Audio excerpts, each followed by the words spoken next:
Assalamualaikum pemirsa, kita berjumpa kembali dalam program Inspirasi Ramadan. Dalam momentum Ramadan tahun ini, kita akan menampilkan berbagai pengalaman religius syarat makna dari sejumlah tokoh, baik dari kalangan agamawan maupun profesional, yang diharapkan mampu menginspirasi kita untuk lebih meningkatkan ibadah di bulan suci ini. Dan pemirsa, hari ini kita akan menggali inspirasi dari salah satu tokoh. Sudah bergabung bersama kita Kepala BMKG Dwi Korita Karnawati. Assalamualaikum Bu Rita. Waalaikumsalam warahmatullahi wabarakatuh, Mbak Anggita. Ya Bu, gimana kabarnya Bu? Sehat? Alhamdulillah, semoga Mbak Anggita juga sehat selalu. Alhamdulillah, semoga kita semua diberikan kesehatan terus ya oleh Allah Subhanahu wa Ta'ala. Nah Bu Rita, ini selama bulan Ramadan apa aja sih kesibukannya? Ya, kami ini yang bertugas di BMKG, kalau jam kantor ya, itu kesibukannya ya kegiatan-kegiatan di kantor. Terutama terus melakukan monitoring, ya observasi, melakukan analisis, prediksi. Tapi pada saat jamnya beribadah, ya kita istirahat ya, melakukan ibadah ini. Dan kebetulan alhamdulillah di BMKG ini cukup artinya kalau saat yang contohnya ini ya hari Jumat nih ya. Yeah. Kalau yang Muslim harus beribadah ya, itu nanti ini pengawasan kegempaan di seluruh Indonesia dialihkan ke Denpasar. Oh gitu. Jadi selama sholat Jumat itu pengawasan gempa bumi itu tidak dilakukan oleh pusat di Kemayoran. Jadi setiap hari Jumat Denpasar yang mengambil alih, karena di sana kan tidak sholat Jumat. Iya benar. Nah, jadi saling membackup ya Bu. Demikian juga saat Ramadan BMKG ini kan harus buka 24 jam nih. Iya. Karena monitoring gempa ini kan nggak bisa istirahat, cuaca juga nggak bisa istirahat. Nah waktu itu kita atur saatnya berbuka puasa ya yang Muslim ya berbuka puasa gitu. Nah nanti gantian yang Muslim yang menjaga seperti itu. Artinya meskipun Ramadan kita semua tetap harus menjalankan tugas. Nah bedanya tentunya kadar ibadah kita ini kan harus lebih ditingkatkan ya. Iya. Kalau biasanya misalnya yang Muslim ini jaga saat tarwih ya, tapi karena ini Ramadan ya yang Muslim biarkan tarwih, nanti digantikan yang tidak melakukan tarwih, begitu.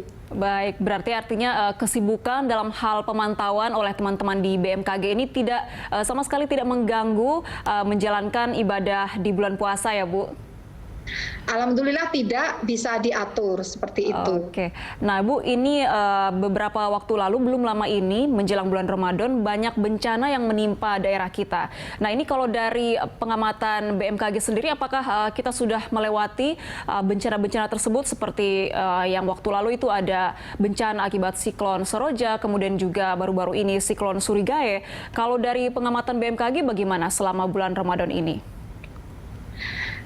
Khususnya untuk siklon Surigae ini masih kuat, meskipun nanti akan melemah ya.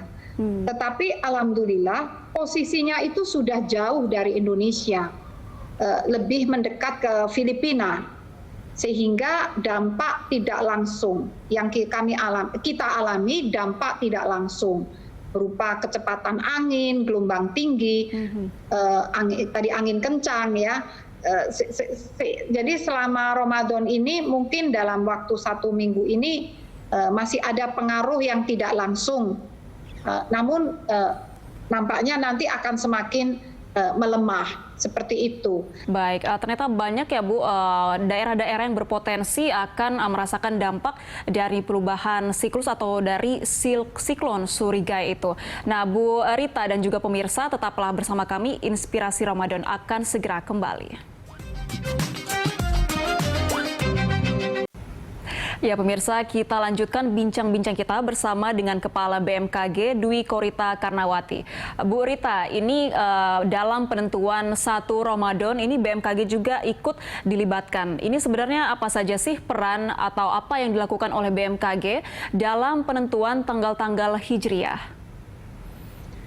Iya Mbak, jadi sebetulnya tugas BMKG ini terkait dengan penentuan hilal itu sesuai dengan Undang-Undang Nomor 31 Tahun 2009 serta beberapa peraturan pemerintah pendukungnya. Nah, tugas kami antara lain yang pertama adalah memberikan informasi data parameter hilal berdasarkan hisab atau perhitungan seperti peta tinggi hilal, elongasi, umur bulan, leg, dan fraksi iluminasi bulan yang dijadikan sebagai salah satu acuan bagi Kementerian Agama dan ormas-ormas Islam serta masyarakat. Kemudian kami juga melaksanakan ruqyat atau pengamatan hilal secara aktif yang dijadikan sebagai salah satu bahan pertimbangan penting bagi Menteri Agama dalam menentukan kapan awal Ramadan atau Syawal dan Zulhijjah dimulai. Nah, sebagai salah satu, kami juga sebagai salah satu pembahas dalam sidang isbat yang tertutup untuk umum dan dengan peserta sidang yang terbatas, serta kami memberikan informasi prediksi cuaca di lokasi-lokasi yang akan dijadikan pengamatan hilal tersebut. Jadi itulah peran BMKG dalam penentuan 1 Ramadan kemarin. Baik. Nah, Bu Rita, ini apa yang dilakukan oleh BMKG ini sama dengan membaca tanda-tanda alam ya Bu, seperti membaca tanda-tanda atau hukum alam dan Allah atas keberadaan alam semesta ini. Ini kalau Ibu Rita sendiri melihat, apakah bisa menjadi bukti dari kebesaran Allah Subhanahu wa Ta'ala? Ya, tentu sekali. Jadi di dalam Al-Quran juga sudah banyak ayat yang menyebutkan ya bagaimana kebesaran Allah menciptakan gunung-gunung, kemudian menciptakan alam semesta dan juga menyebutkan adanya gempa bumi juga, bahkan ada banjir yang diceritakan di dalam Al-Quran yang kami dapat menganalogkan barangkali itu seperti tsunami ya atau bencana banjir. Nah, sebetulnya firman-firman Allah telah mengingatkan manusia bahwa tanda-tanda alam itu harus kita perhatikan agar kita ini semakin mengakui kebesaran Allah dan menjadikan kita semakin waspada dalam arti jangan pongah, jangan sombong, karena manusia itu sangat kecil. Dengan hujan lebat aja kita udah kalah, apalagi dengan banjir, apalagi digoyang gempa bumi. Jadi semakin kita melakukan observasi, semakin kita melakukan pemantauan, analisis dan perhitungan, kami merasa semakin betapa kecilnya kita dan sangat salah kalau kita ini merasa manusia yang serba bisa dengan teknologi. Kami juga menggunakan teknologi, tetapi teknologi kami ataupun teknologi yang ada di negara maju sampai hari ini pun belum bisa memprediksi kapan terjadinya gempa bumi secara akurat. Secara akurat. Kalau kebetulan pernah cocok itu memang ada ya.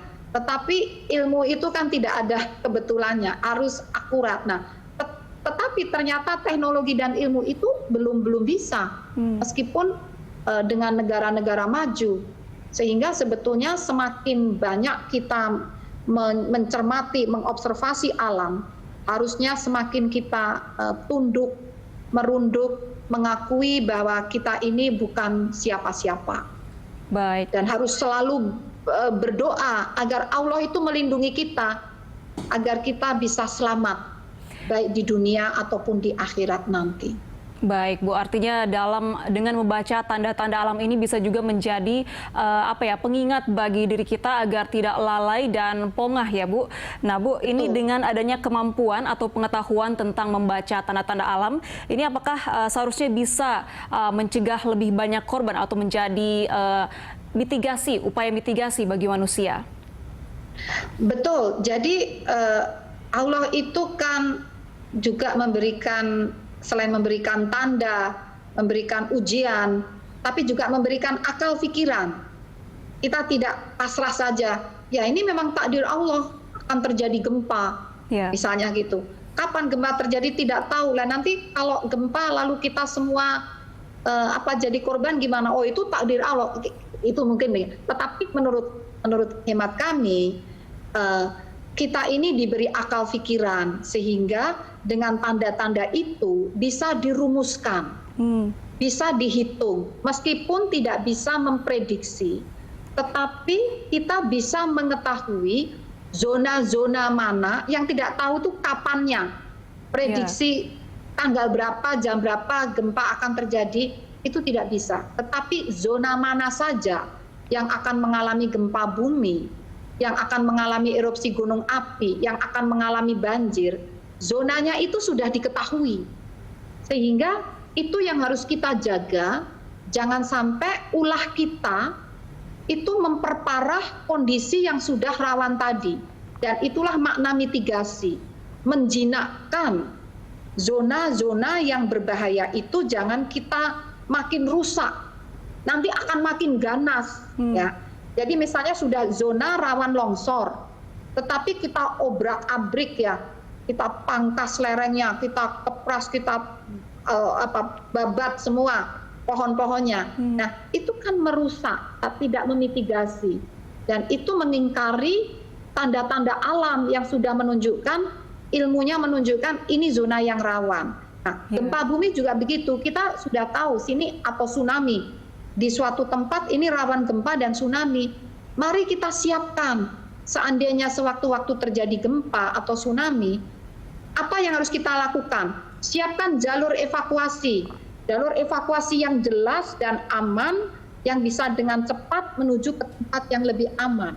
Siapkan tempat evakuasi, misalnya bukit, atau kita siapkan masjid yang kokoh tinggi, kebetulan ada masjid di situ yang tinggi, cukup tinggi.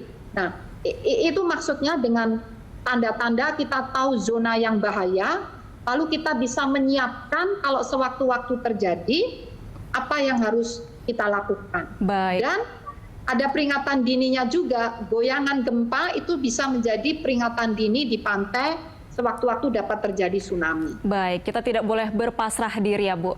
Bu Rita, kita masih akan lanjutkan obrolan kita. Pemirsa tetaplah bersama kami, Inspirasi Ramadan akan segera kembali.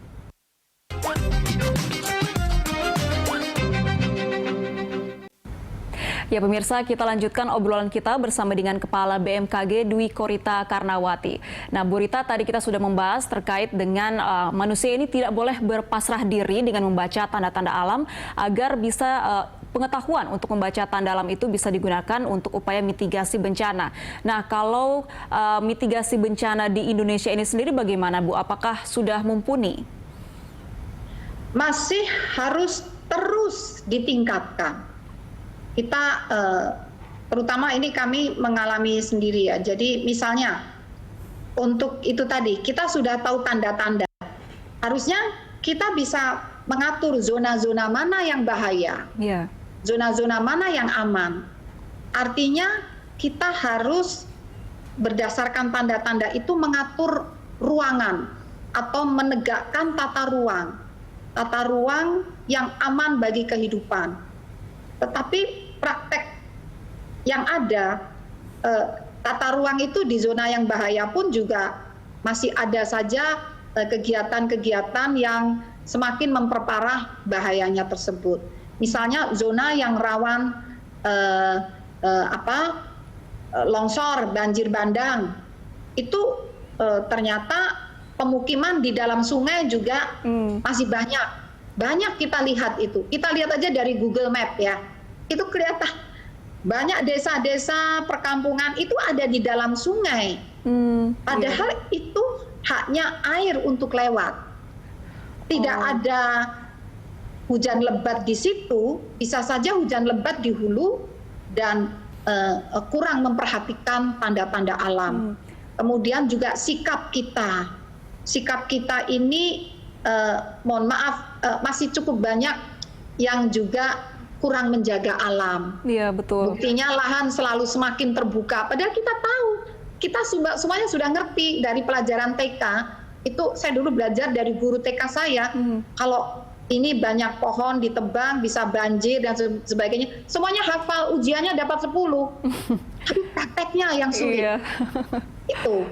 Jadi dari situ ya, kemudian juga kesiapan untuk ini, misalnya gempa dan tsunami. Gempa ini kebanyakan yang menjadi korban rumah rusak karena memang struktur bangunannya memang tidak tahan gempa. Jadi mungkin masyarakat tidak tahu struktur bangunan yang tahan gempa seperti apa.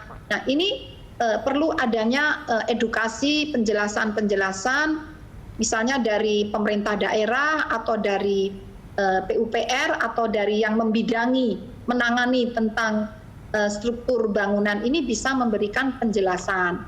Kemudian juga tsunami ini kan ternyata sekarang ini banyak pantai yang semakin bakonya, mangrove-nya tuh semakin hilang, punah. Padahal itu sangat berarti untuk melindungi pantai kalau terjadi abrasi ataupun gelombang masuk ataupun tsunami. Sekaligus untuk ikan-ikan bisa bertelur ya. Jadi banyak hal yang menurut saya masih banyak harus dibenahi dan kami pun ikut bertanggung jawab. Jadi tidak hanya ngomong tapi ikut bertanggung jawab sehingga BMKG itu melakukan banyak sekolah lapang iklim. Sekolah agar masyarakat atau petani nelayan paham iklim dan bisa memelihara lingkungan. Sekolah lapang cuaca untuk nelayan. Nah ini dan juga sekolah lapang gempa bumi dan tsunami. Nah, jadi karena kami sadar masih banyak yang harus dibenahi ya melalui edukasi masyarakat itu dan kami tidak bisa sendiri. Koordinator utama panglimanya menurut undang-undang adalah Badan Nasional Penanggulangan Bencana. Panglimanya mengkoordinasikan. Nah, yang terlibat banyak pihak termasuk BMKG. Iya.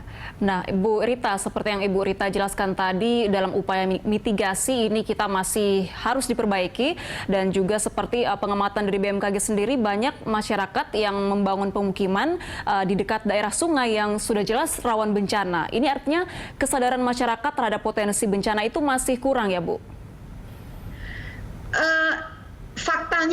Faktanya demikian. Tetapi penyebabnya bisa karena mereka tidak tahu atau tidak punya pilihan. Baik. Itu. Nah, ini yang harus digarap itu penyebabnya tadi. Kalau tidak tahu kan melalui literasi, melalui edukasi. Nah, ini sedang berproses dan banyak pihak yang mestinya terlibat mengedukasi masyarakat ya, bisa melalui sekolah itu. Tetapi yang jadi persoalan kalau kami melihat ke lapangan itu, kebanyakan mereka juga tidak ada pilihan. Yeah. Adanya ya bisanya cuma di situ yang mungkin tanahnya murah gitu ya. Betul. Nah itu, jadi ya ini PR bersama lah. Tidak bisa satu lembaga yang mengatasi. Jadi perlu ditata ruangnya, kemudian mungkin idealnya kalau ada lahan direlokasi di tempat yang aman. Kalau tidak ada lahan berarti kan harus ada peringatan dini, tetapi jangan diabaikan peringatan dini itu. Kadang-kadang peringatan dini juga diabaikan gitu. Jadi ya poinnya ya. Kami masih harus terus bekerja keras. Baik. Ini butuh kerjasama dari banyak pihak ya, Bu. Nah, Betul. Ini kalau dari tugas BMKG sendiri ini lekat dengan pengamatan kondisi alam. Kalau BMKG melihat ini bagaimana perubahan alam dari tahun ke tahun? Terus terang, saya tuh kalau melihat data itu kadang-kadang astagfirullah gitu. Saya cuma berarti semakin buruk ya, Bu? Karena data itu menunjukkan sangat jelas Kami punya data sejak tahun 1850 sampai 2020. Kejadian cuaca ekstrim tercatat, jadi satu hari hujan melampaui 150 mm per hari, itu terjadi sekali di sekitar tahun 1900. Terulang lagi di tahun 1950 sekitar tahun 1950-an. Berarti tenggang waktu untuk kejadian ekstrim itu 50 tahun sekali kan? Ada 2 kali jaraknya 50 tahun. Tetapi setelah tahun 1990, kejadiannya itu menjadi 10 tahun sekali. Dan semakin ke sini setelah tahun 2000, 2 sampai 5 tahun. Dan setelah tahun 2017, setiap tahun. Jadi perkembangan alam ini nampaknya semakin ekstrim, dan itu korelatif dengan tingkat kerusakan alam. Jadi suhu semakin tinggi, ini kenaikan suhu di Jakarta sejak tahun 30 tahun terakhir ini sudah 1,4 derajat Celcius. Kenaikan suhu 1 derajat itu sudah dampaknya serius, apalagi lebih. Nah, 1,4. Kemudian gas-gas rumah kaca kami monitor. Tahun 2008 masih 372 ppm ambiennya, jadi di daerah yang tidak berpolusi, itu tidak berpolusi itu 372 ppm. Tahun 2020 sudah 408 ppm. Lompat. Itu kandungan CO2. Berarti membuat udara kita makin panas. Dan sering terjadi ini semakin panas, penguapan semakin efektif ya. Siklon kemarin terjadi karena suhu muka air laut yang semakin panas, semakin hangat. Nah, artinya fenomenanya itu, mohon maaf, kecenderungannya semakin rusak gitu. Dampaknya ya bencana akan semakin sering. Itu makanya kita harus bertaubat ya, dan memperbaiki sikap untuk menjaga alam, menjaga lingkungan agar alam dan Allah menjaga kita. Jadi itu penting bagi kita semua. Ini kita harus lebih peka ya Bu dalam membaca tanda-tanda alam seperti yang Ibu Rita baru saja jelaskan. Kondisi alam semakin memburuk, ini kaitannya erat dengan perusakan lingkungan oleh manusia, dan artinya ini adalah tanda-tanda alam dari Allah. Mungkin kita sebagai manusia jangan semakin merusak lingkungan kita. Bu Rita, terima kasih banyak sudah meluangkan waktu untuk bincang-bincang bersama kami. Semoga apa yang kita bincangkan kali ini bisa memberi manfaat bagi pemirsa. Terima kasih Bu Rita. Terima kasih. Wassalamualaikum warahmatullahi wabarakatuh. Waalaikumsalam. Pemirsa, demikian tadi dialog inspirasi Ramadan. Saya Anggita Wulandewi mengucapkan terima kasih atas kebersamaan Anda. Wassalamualaikum.